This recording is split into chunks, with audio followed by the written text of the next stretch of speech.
Allô, c'est Ariane et bienvenue à ma chaîne YouTube. Dans cette vidéo, je vais vous présenter le livre d'Agatha Christie, La mystérieuse affaire de Styles, qui a été émis par la maison d'édition Hachette.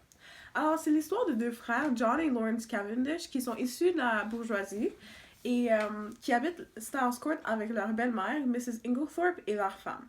Une nuit, la maisonnée est réveillée par les cris de Mrs. Inglethorpe qui convulsionnait dans son lit. Cette dernière est morte d'empoisonnement et le détective Hercule Poirot doit découvrir qui est le meurtrier.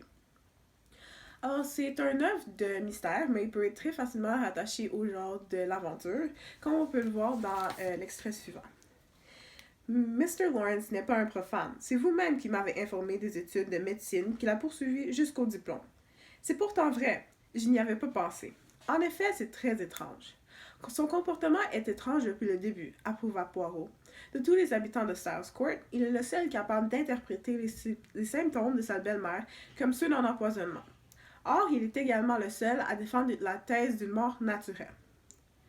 Même aujourd'hui, devant le jury, il suggère une explication dont on ne peut ignorer l'absurdité. Voilà qui donne matière à réflexion. Alors, dans cet extrait, on peut voir qu'il y a eu un rebondissement et que le détective a découvert une nouvelle piste pour découvrir qui pourrait être le véritable meurtrier. Alors, je n'ai pas vraiment aimé l'histoire parce que je trouve qu'il y avait beaucoup trop de personnages. Il y en avait une quinzaine environ et la plupart étaient pas très importants à l'histoire. Ils ne disaient que quelques lignes. D'autres apparaissaient au début, ils ne revenaient qu'à la fin. Et entre-temps, on avait le temps d'oublier qui ils étaient, leur rôle et leur importance dans l'histoire. Aussi, il y avait plusieurs flashbacks dans l'histoire.